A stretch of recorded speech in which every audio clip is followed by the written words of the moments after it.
I'm Logan Crawford, and right now on Spotlight, we're welcoming back one of my favorite guests, James Maiwurm. He is here to discuss his thought-provoking novel, Inheritance of Crises and Dysfunction, which tackles global political crises alongside deeply personal struggles. With a remarkable background as chairman emeritus of a leading global law firm and a lifetime of relevant experience, James weaves together an intriguing narrative that delves into the complex issues of our time.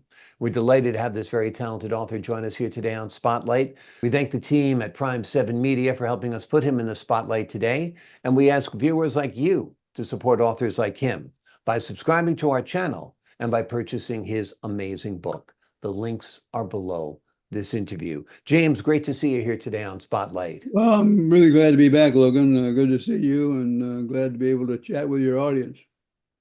It's great to have you on the show as always. And let's talk a little bit about in writing a novel that balances both global political crises and deeply personal struggles, such as loss and retirement. Tell us why you decided to blend the two and how they fit together. That's a good multifaceted question. You hit the jackpot. This book was really born back at the end of 1999 as the COVID crisis began to ramp up. And the COVID crisis came at a time when it was vast enough in terms of its coverage that it really was depressing. And you're worried about what was going to happen. Were we able to get things turned around, and how bad would it be? And I was trained to be respectful of vaccines because my mother was a nurse in World War II in the South Pacific. And she used to talk about, if we'd had all these drugs back then, we would have saved a lot of our men and women. And so that just always stuck with me as something to keep in mind. So when people were resisting the COVID vaccine, it seemed to me like we needed a little pushback and say, look, these vaccines are modern miracles, and they're not perfect, but there's a lot about them. And so part of it was a pushback against what some people thought was interference with their right to decide things. So I grew up in the middle of nowhere. I'm sort of a nobody from nowhere in a very small town in Ohio. And I went back for my class reunion a couple of months ago, and those of us who were left, and we talked a little bit about vaccines, and we talked about, and that's why I ended up dealing with it in the book, because people resist change in general, and they also resist being told what to do. And I talked to some of my friends who were not in favor of the COVID vaccine. I said, what are you thinking? Where I grew up, we had a lot of polio. How can you think about not doing something about a vaccine that's as bad as this is in terms of spontaneous growth? And they said, we just don't like being told what to do. And if you understand the Midwest mentality, and I'm guilty of having that to some extent, you understand that people don't want the government in their back pockets, in their bedroom, or even in the arm when they're about to get a shot. And so you have to, so I think understanding where people are coming from helps you understand where they're going, why they resist, why they promote.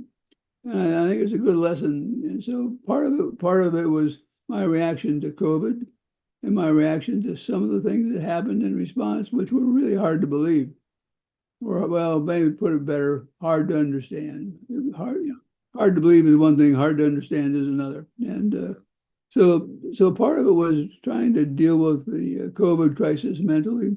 And at the same time, we're dealing with economic hardship that was growing, and that was worrying. And one of the things that all of us around the world want to do is leave our kids better off than we were.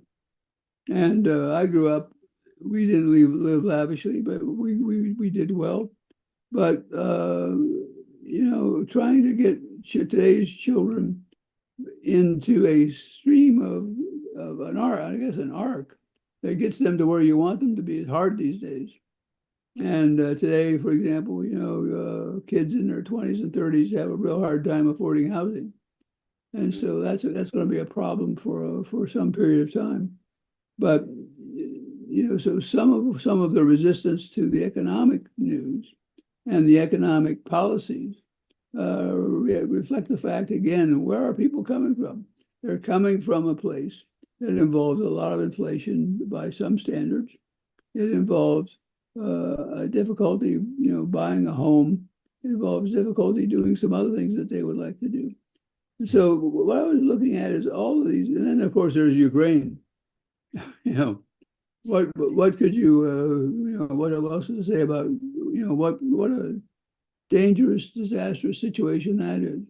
And so you pile all of these things up, and you thought, wow, that's interesting. And then you go to our politics, and I'm about done here. I'll shut off the no worries. The train of thought here. But when you think about what's going on in the world from a political standpoint, whether you're looking at Russia, changes in Poland, things going on in Turkey, all of these things are troublesome also. And so you worry a little bit about what's going to happen and what's going to be the impact. And then you add on to that, and this gets into where the book really kind of starts coming from. With all of this going on over some period of time with various speeds, various levels of crisis, but the world is full of crisis and dysfunction. That's a name of a book that's probably too long, but it's descriptive.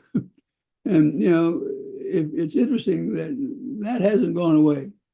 Today we have a different level of crisis and dysfunction than we had 4 years ago, but it's not different in kind. It's different in its outflow and its input on people, but it's not fundamentally different than what it has been in other days. And so I can just remember thinking, before I stop doing whatever I end up doing in retirement, I want to write something down for my own benefit, if not somebody else's, because I want people to think as they get ready to push that voting booth button in a couple of weeks.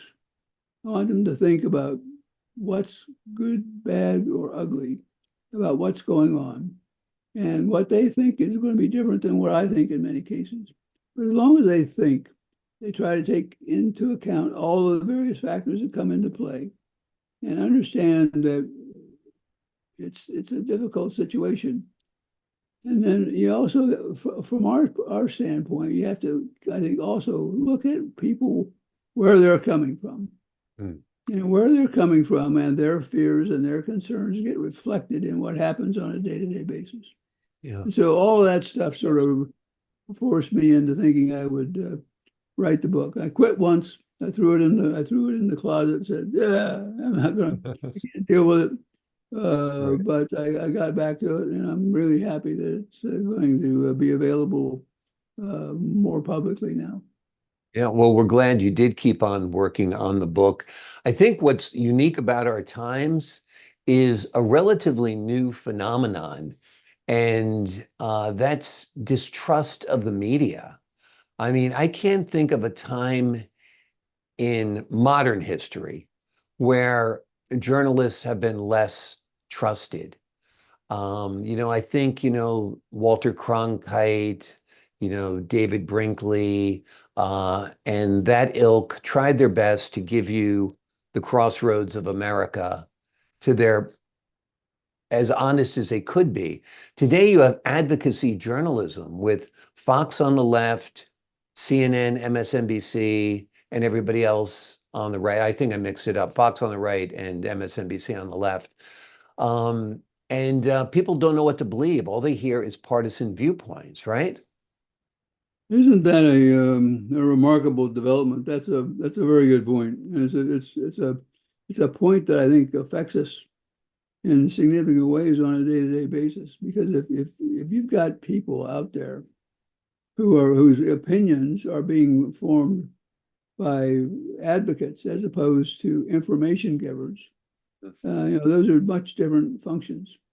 And the advocates are strong, and the vigor and the sharp angles that are used today in delivering the news and talking about the news is really unfortunate, because it's hard. We always used to have trouble on Thanksgiving with Uncle Bob, because there was always going to be somebody who sort of stood out at the edge of the Thanksgiving table, and you sort of let him go. Well, now we've got lots of people who are Uncle Bob's getting in trouble, and it's really a terrible phenomenon. And when you think about the pressure on the news media, I'm sure you see it much more than I do. It's really remarkable. Yeah. Yeah, it just seems like they're pro this candidate or pro that candidate rather than giving you the facts. And it's unfair because, they're talk show hosts nowadays. They're not journalists. And a lot is lost when you don't have journalists, like you say, being fact givers. Let's talk a little bit about the character of Salt Pepper. What was the inspiration behind him? Is he inspired by real life people or a combination of personal experiences?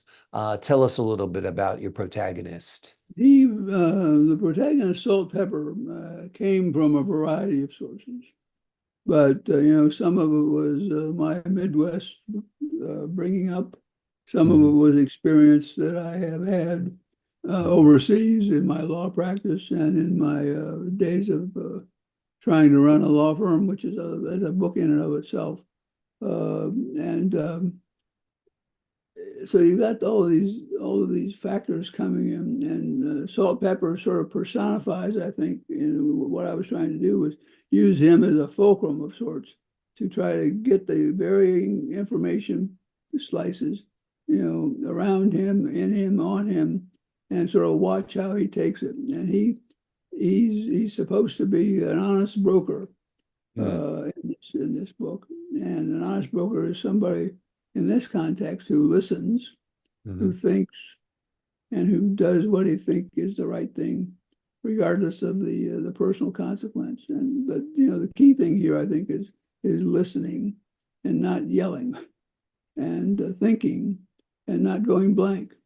And if somebody could say to me, your book was interesting, I didn't like it very much, but it made me think about something. That's a win. I'll take a win. Yeah, exactly. I'm not trying to win the World Series here. I'd like to, if I could change 5 votes, that would be okay, because I still remember what happened after the last presidential election, when people were saying, well, if I could get 11,000 votes here or 11,000 votes there, we could turn this thing around. Well, we're not in the business of manufacturing false votes or false information. That's not what our country's about. And I used to hear, like 3 or 4 months ago, well, more like even 3 or 4 years ago, people started talking about the potential loss of our democracy, the American democracy. And I initially thought, that can't be. That's craziness. Things are bad, but they're not that bad.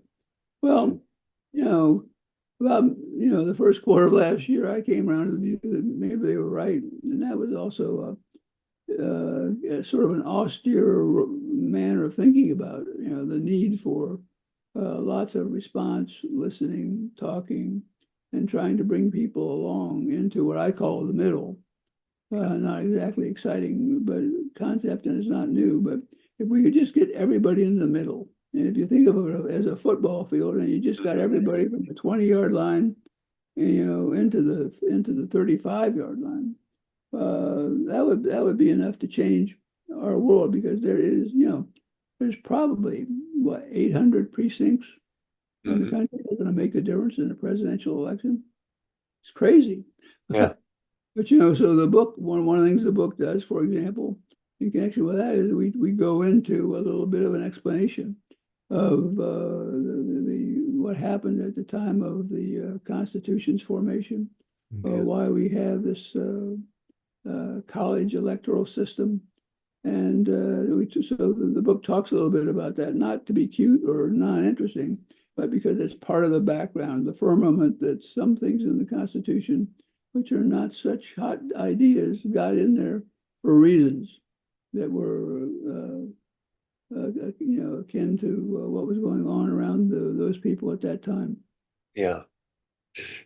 It's interesting for generations, of course, there was election day and everybody just voted for the candidate of his or her choice. Since COVID, it's been different because now you have a lot of mail-in balloting, which is a game changer, of course. Um, I feel, and perhaps you do too, there needs to be some uniformity and some assurances of authenticity when it comes to mail-in ballots, paper ballots, harvested ballots, dropped off ballots, when you don't actually have a person going into the voting booth, clicking the Right. levers and pulling the handle, you know? I think the magic word there was what you said. You said was harvested. Yeah. There were some of that I think in North Carolina after the last election, and that's just not tolerable. Yeah. We have to have a way to make our votes bulletproof, Yeah. and that has to take place at the local level because I don't think we're going to nationalize Right. the way we do voting because it's too there's too much lack of uniformity anyway. There's too many kinds of issues. Mhm. But it sure is. There are strange things in the Constitution. There are strange things in our voting history. There are strange things in the Electoral College, and there are reasons for that. But you Mhm. have to live with them and not let them get you down. But there are quirky things in there that are troublesome. Yeah. Yeah, it Not the way you'd certainly write is a it today. system that needs to be improved. Like you said, it is a state level process, county level process, city state level process in many cases. And there's so many different rules, and harvesting seems like it's, a wrong concept if people don't care enough or perhaps even have the mental capacity to vote. Um, they shouldn't be voting. They shouldn't be going Right. around getting all the grandmas at the nursing home collecting their ballots. And maybe Yeah. grandma and grandpa don't know what they're putting on that ballot. So it's something that needs to be addressed for sure. Let's turn back to Salt for a little bit and his personal issues and the personal turmoil he faces. He's lost his spouse. He has emotions concerning his retirement. Tell us a little bit about how you approach writing his emotional journey and what you hope readers take away from it. Okay, so first of all, I guess I should ask myself the question and answer it. Why did you do that? And what I was trying to do in the book, in my own awkward way, I guess, is put together pieces of influence that affected people's day-to-day thinking and life. And for one, there's the guy who runs the men's store in the downtown of this little town. There's the barber shop, which I can remember as a kid was a place where if you got a haircut in about 3 hours of lecturing from from the barber. But really, what I was trying to do was paint a picture, and it has to be done quickly in a book like this because you could end up with 10 volumes if you went too far. But I wanted to be able to illustrate factors that influenced people's thinking, voting, and their day-to-day living. Tariffs affect our agricultural part of the economy. Wage and hour issues affect almost everybody. You got inflation, which has come and hasn't gone. Maybe it's going to sink down a little bit here. Let's hope. But so there are all of these factors, and the reason Salt is there is to sort of take the brunt of, to some extent, but also to explain and react to people who he knows fundamentally from his background and youth in this area, but which has changed a lot. And so what he has to do is understand the change, try to help smooths things over where the rough spots are, and explain to the reader why the tariffs, why the international reaction to our system of government and some of our politicians is a bad thing for us all. So it's part of a segment setting of what's going on and why. Yeah. And that's what I was trying. I wasn't trying to write a long set of multi-volume book on life in small towns today, or life on the farm, or life at the gas station, or life on the steel mill floor. But all of those things are important elements of our economy and our culture. It goes fundamentally to, I think, what Americans expect, and I think what everybody around the world expects or hopes for, and that is a fair treatment. They want an honest buck for an honest day's work. Yeah. They want to have the right to vote. They don't want to be bothered by the government sticking their nose into their bedroom or into other things. And so, Salt was sort of a guy who got hit by these things, thought about them, and then reacted and illustrated, in some cases, one of many potential softeners to the impacts that are being had. So he was at one time. So he's at once a collector of data, so he can listen and think and understand where the other side is coming from. And on the other hand, he's somebody who wants to be a doer and push things along. And you don't often, I guess, in this world get both in one package. But the book was long enough, and so we sort of scrunched it in. But that was the reason. There was a reason for it. Yeah, absolutely. We historically have lived in a nation known for rugged individualism.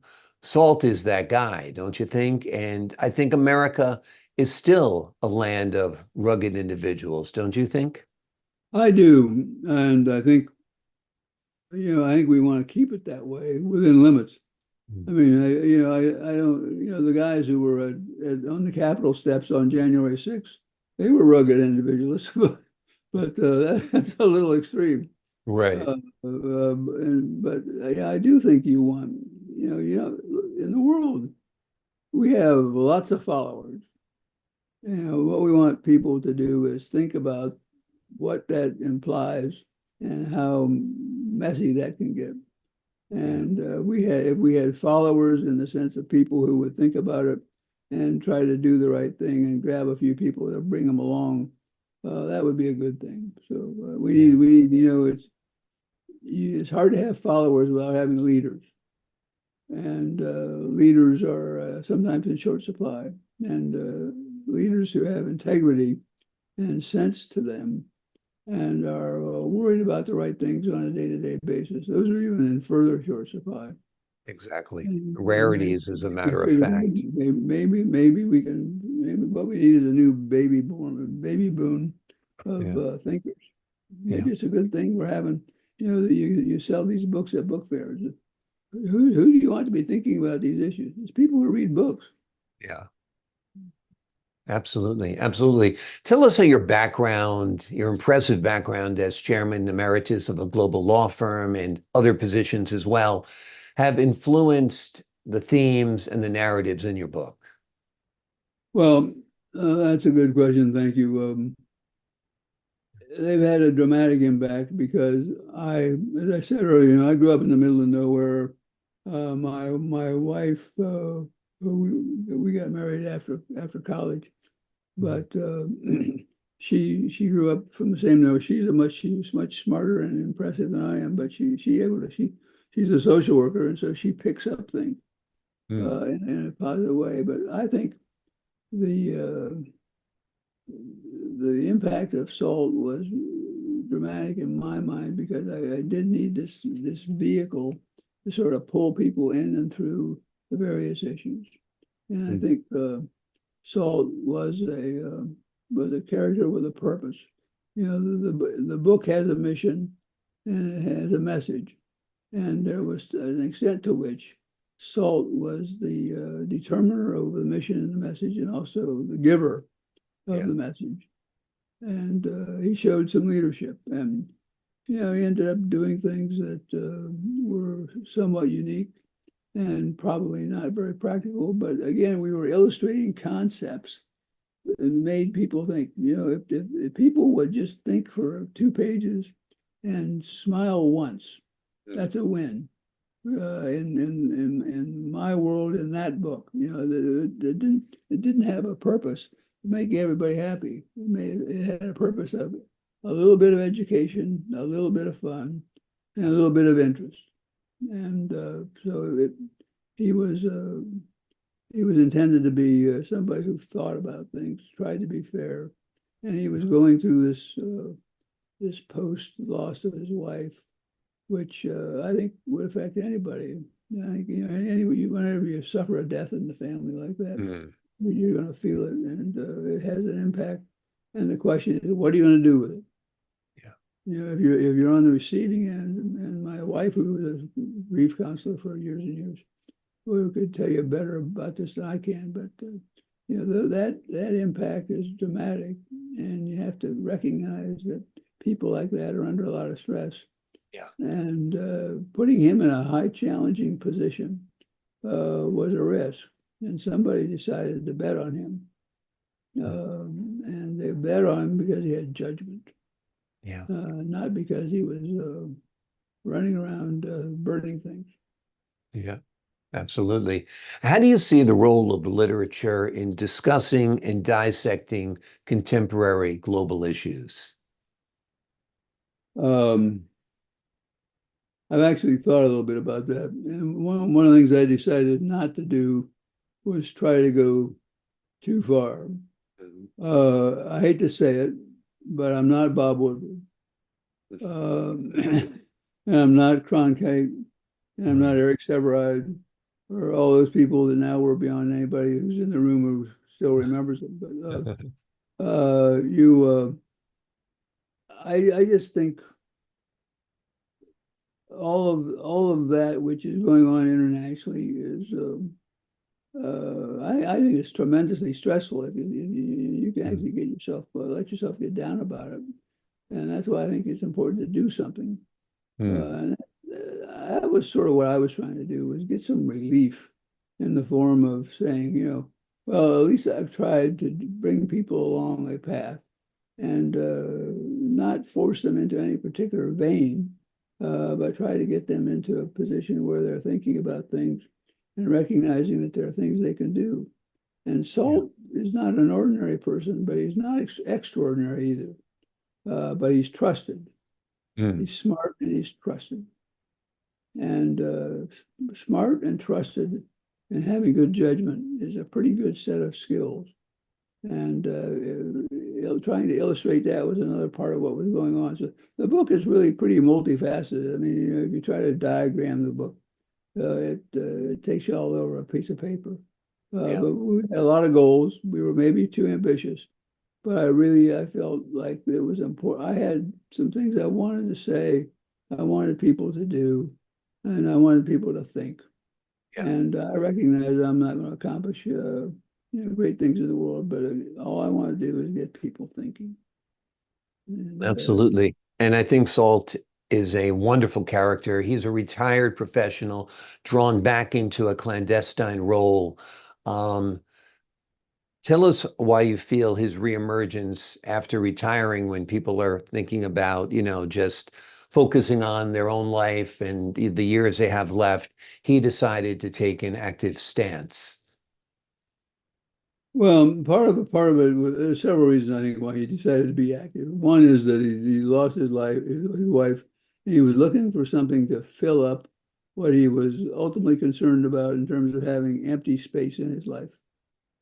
And that was exacerbated by the fact that he moved from a condo in the Georgetown area of D.C., which is not exactly a laid-back place. He moved out to this farm at the foot of the mountains. Yeah, the Blue Ridge Mountains, right? And the Blue Ridge Mountains, and in January. And this isn't Alaska, but it's not Hawaii either. And so January, at the foot of the Blue Mountains in January is not a pleasant place to be. And so, well, I guess it depends on what you want. But so he was really, he was being assaulted, and then he was being assaulted on a day-to-day basis. And I made a lot out about the moving boxes, but the moving boxes sort of personify, if you can think about it that way, personify the burdens that are in the way.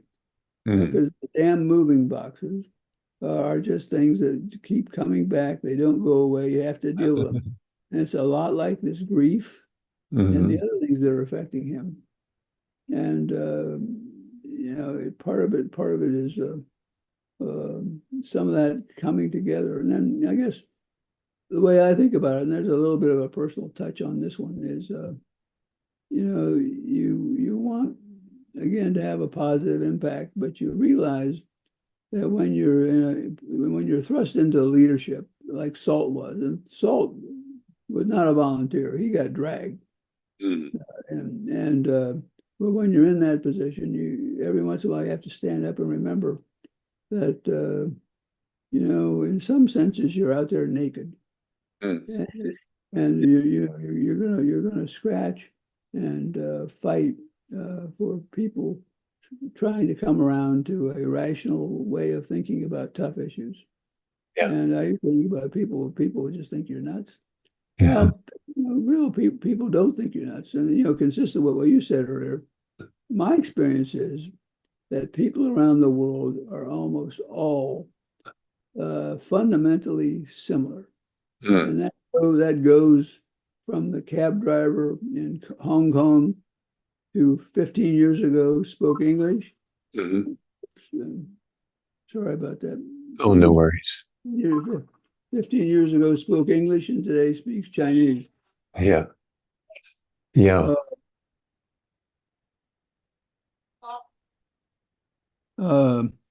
So you worry about, well, I'm trying to illustrate, I was trying to illustrate the fact that, I've been to Poland, I've been to Russia, although when you've been to Russia, it's not like you've been there and had, it's an opaque place.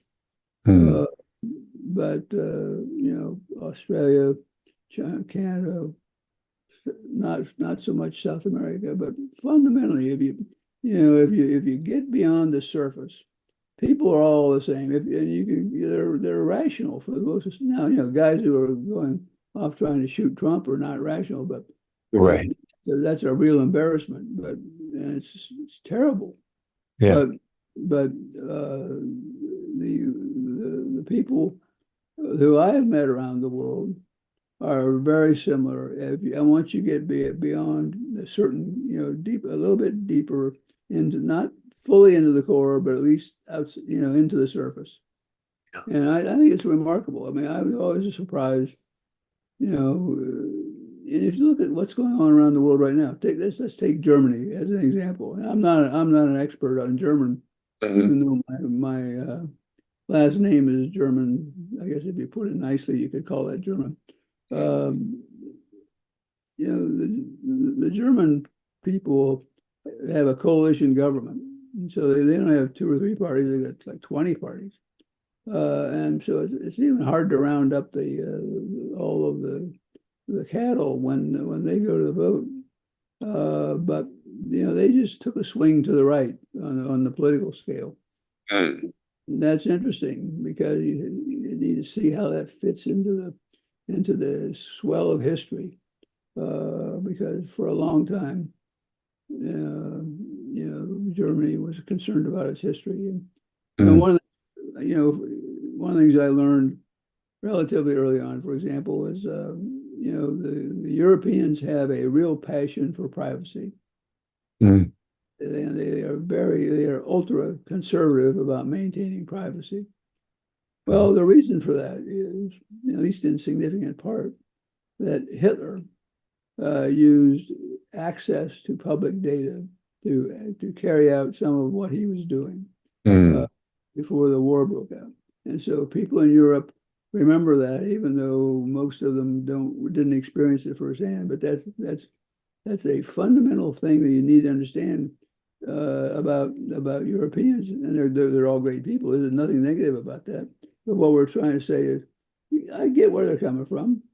You Mhm. know, what they think is reasonable, what I think is reasonable is going to be different because we are from different backgrounds and different. Berlin couldn't be further apart from the town where I grew up. Mm. It's really about it. But fundamentally, I grew up in a small that town was so small we had a hitching post because the Amish used to drive in Yeah, and do their weekly grocery shopping in the black buggy, yeah, and so they're German too by yeah, background. It's a little bit different flavor. yeah. Absolutely. I agree. We're different in many ways, but the common things that people want, security, the best for their family, doing better than the next generation, I think those are common themes you'll find among people of every race, every creed, every ethnicity around the world, without a doubt. This book, folks, is just sensational. It is called Inheritance of Crises and Dysfunction. It tackles global political crises alongside deeply personal struggles. With a remarkable background as chairman emeritus of a leading global law firm and a lifetime of experience, James weaves together a narrative that you will find absolutely intriguing. James, thanks so much for joining us here today on Spotlight. Thank you, sir, and thanks to all your friends. I appreciate your time. And to the folks at home, I'm Logan Crawford, thanking you for your time this time until next time on Spotlight.